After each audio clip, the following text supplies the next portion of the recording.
Assalamu alaikum wa rahmatullahi wa barakatuh. Welcome, brothers and sisters. Today we have a very, very lovely surah. So I deeply like this surah, which is like Surah Albroj. So this surah talking about the great sacrifice for the believers. So that surah teaches us we about our sacrification. Nothing will be above Islam. So the first priority will be for Islam, and you have to sacrifice by anything. For example, if I go to a job, the job requires me to do something haram.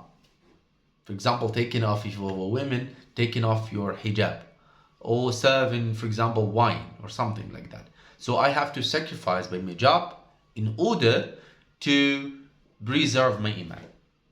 And if we have a previous talk about the before surahs that we're talking about, they were talking about iman, basement. You have to believe in Allah, you have to believe in angels, you have to believe in for example, the day of judgment, and what's gonna happen for you if you don't do this. So you have the same fate for the people before you, like Ad and Thamud, and we have many surah talking about that, like Surah Al-Ghashiyah,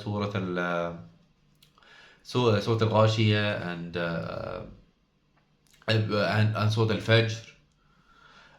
So these surahs talking about your fate if you don't believe in the last day. Today, the sequence, subhanallah. So now you are a believer. So and the iman telling you have to sacrifice in the sake of your iman. You have to sacrifice in the sake of your iman. Allah subhanahu wa ta'ala sent a messenger. He was a boy to a people. Those people were worshipping a king. Those people were worshipping a king as a god. So Allah subhanahu wa ta'ala and the king wanted to kill that boy in a various way. So in every time he failed. And he told him, if you want to kill me, so you gather the people in one day. So, and this is, you take my bow and you start shooting arrows.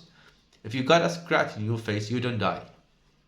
So he did that, and you have to say in the name of the boy's God.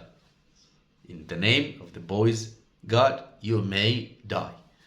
So in this case, he shot him, and he said the phrase, and he got a scratch. So that boy passed away, and the people start right now understanding. He is not a true God. So they were separated to be two groups. One who had the control of everything, who have the leadership. Those people don't like to lose control over the other people because they are taking benefit from them. So, and the other people who had strong iman and they converted to Islam, they converted to the unification of Allah subhanahu wa ta'ala. In that case, they start figuring figuring out with the outcome for those believers. They start thinking about this. So they come up with a very savage idea. It's digging making trenches, and they start making hellfire inside it. So the at the beginning of every street. So when people go into their work, they start taking them, and they making test for them to test their iman. So if you are believers, so throw him to the hellfire. So the ayat start saying, إِذْ هُمْ عَلَيْهَا قُعُودٌ. So they going to set on the burning hellfire. So those people, they sacrifice by their souls, nothing above that. So they are the top of the sacrification. So this is the top example of the sacrification. And the end of the surah, Allah subhanahu wa ta'ala explained the fate of the believers and explained the fate of the non-believer at the end. And by the end of the surah, Allah subhanahu wa ta'ala telling us about the fate of the Pharaoh. The same example. People were worshipping him, and after that he passed away.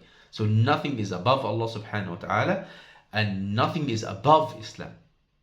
And by the end of the surah, Allah subhanahu wa ta'ala telling us is everything is written down. Okay, everything, our fate is already done. So we can understand from that surah, never ever never put anything above your Islam. So your Islam, has no rival. Your Islam uncomparable. So you set your first priority for Islam.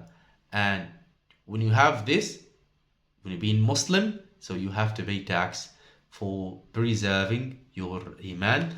That was for today. جزاكم الله خيرا. See you inshallah in the following surah. Assalamu alaikum.